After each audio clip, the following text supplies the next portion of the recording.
Ang undas o pinagsamang All Saints Day at All Souls Day ay bahagi ng tradisyon ng simbahang Katolika para alalahanin ng mga pumanaw na santo, martir at mananampalataya. Yung pagdiriwang ng paggunita sa mga kaluluwa sa ating mga mahal sa buhay, tradisyon na ng ating simbahan, no? Ito ay paggunita sa ating mga yumao na mahal sa buhay at syempre yung mga yumao din ng mga santo. Paggunita at pag-aalaala sa kanila. Araw ito. Pero may specific date na taon tayong inilalaan na mag-e-effort tayong pumunta ng sementeryo, mag-e-effort tayong magluto, at mag-e-effort tayo na magkasama-sama ulit tayo. I think ito yung magandang nagiging tradisyon na nagagawa sa ating mga Pilipino na ang November 1, ang Araw ng Mga Santo, ay nagpapaalala na muli pagkikita-kita, pagkasama-sama ng mga buhay na tayo at yung ating mga yumaong mga kamag-anak man sa buhay is magkasama-sama muli. Sa saints naman po, sa pag-aalaala natin, una, nagkakaroon po yun, may kinatawag po na Triduum na sa simbahan, which is first is yung 31, yung 1 which is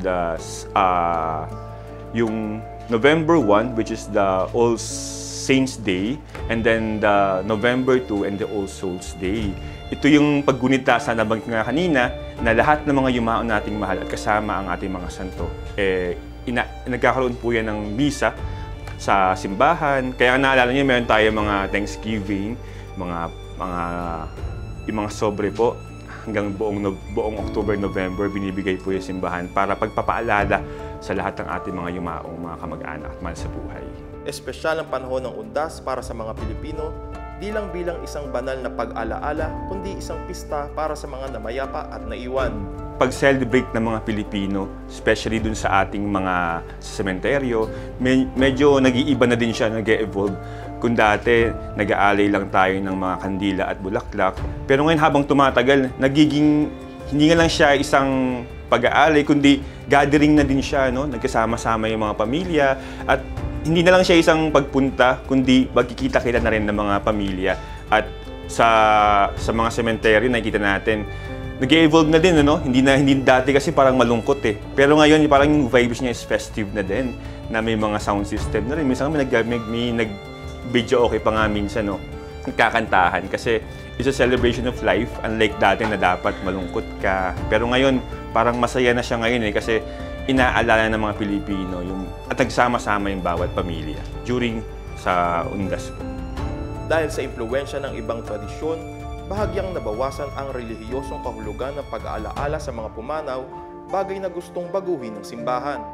Ito naging parte na ng kultura ng Pilipino. Although sa Catholic Church, nag-evolve na lang din siya na inadapt ng mga Pilipino yung ating nakasanayan.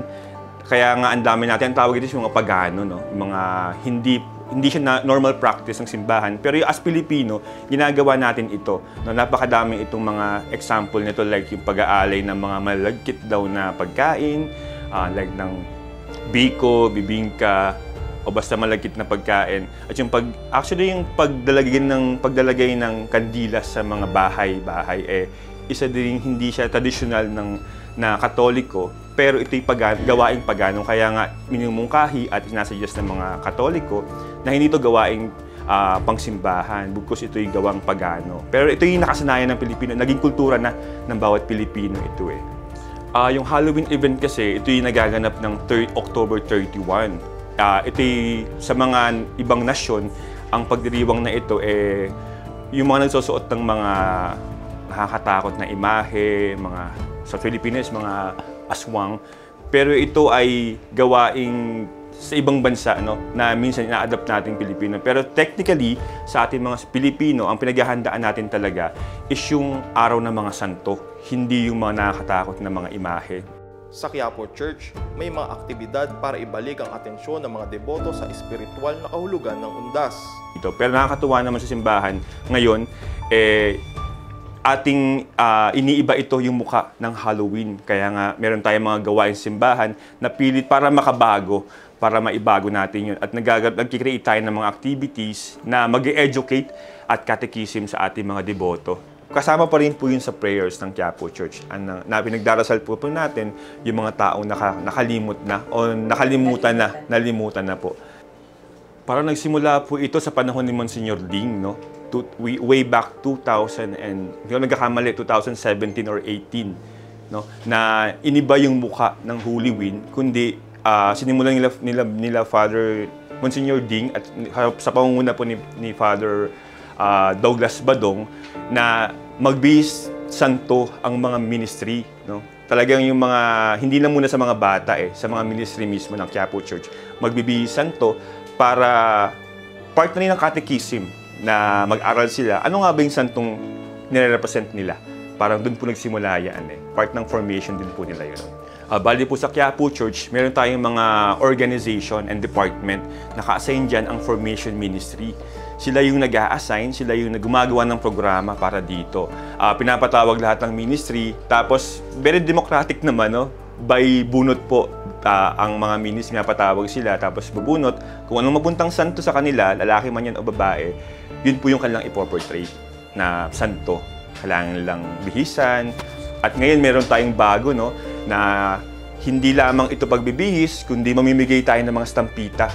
Kung anong santo nila, ibibigay nila yung sa paligid, stampita. At syempre, andun pa din yung pagbibigay sa mga bata ng candies, no? Na sa mga dadaanan. Hindi nga lamang ministry yung nagsusuot yung mga nanay-tatay. Minsan, ang sinasabi namin, i-involve natin yung family. Kaya minsan nakakatuwa, minsan yung mga apo nila, mga anak nila, minsan sila yung magbihis, ang pinapasaling nila minsan yung mga anak at mga apo nila para ma-involve na rin talaga dun sa ating gawain sa simbahan. Ayan. Kasi bago ito magsimula, nagkakaroon ng formation. Pinapatawag lahat ng mga participants at nagkakaroon ng mixing formation regarding dun sa pagsasabuhay ng santong kanilang isa sa buhay, no? Yung kanilang bibihisan na santo, isa rin iyon para makatikisim nga. Nakakatuwa man kasi dito kasi talagang tulong-tulong, no? From the props, from yung kanilang susuotin, nagtutulong-tulong yung ministry para ma-provide doon sa ating mga participants. Nakakatuwa, hindi lang ito catechism, kundi nagpapakita ng sama-samang debosyon para dun sa mas ikagaganda ng ating programa.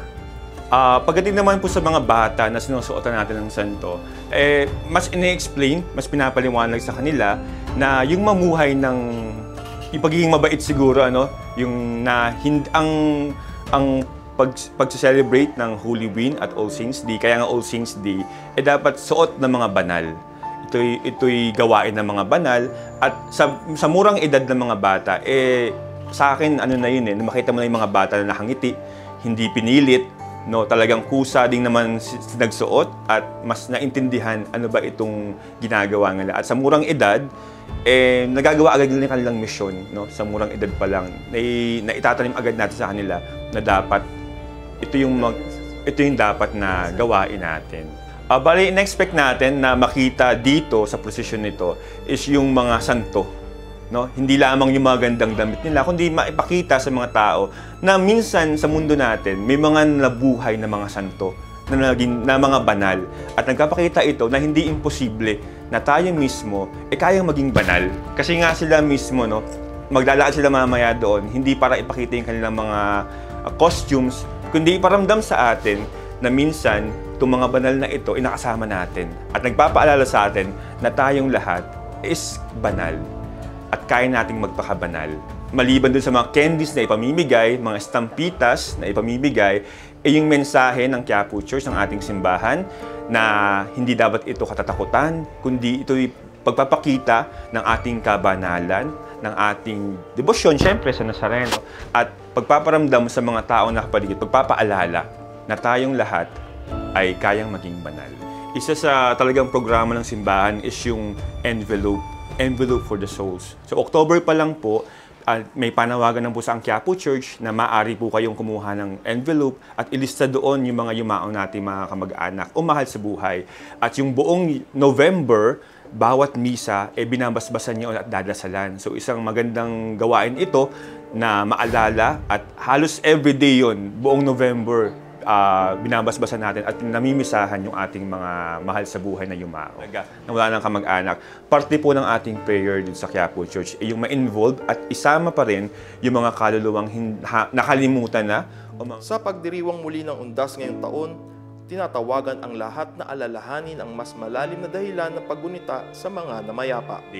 Muli po sa mga magtutungo po sa mga sementeryo para pumunta sa kanilang mahal sa buhay, syempre, iba yung pag-iingat po. Ang ating gawin? Maging vigilante tayo sa ating paligid, mapagmatsyag. Syempre, kung maaari, sundin po natin yung mga ipinagbabawal at mga dapat gawin lamang sa loob ng sementeryo. At syempre, pinaka-importante, ito yung pagkasama-sama ng ating mga pamilya, pagkikita-kita muli ng ating mga kamag-anak, at andoon yung kasiyahan. Pero higit sa lahat, dapat manatili pa rin sa atin na yung pagdarasal, taimtim na pagdarasal para sa ating mga mahal sa buhay na yung mauna.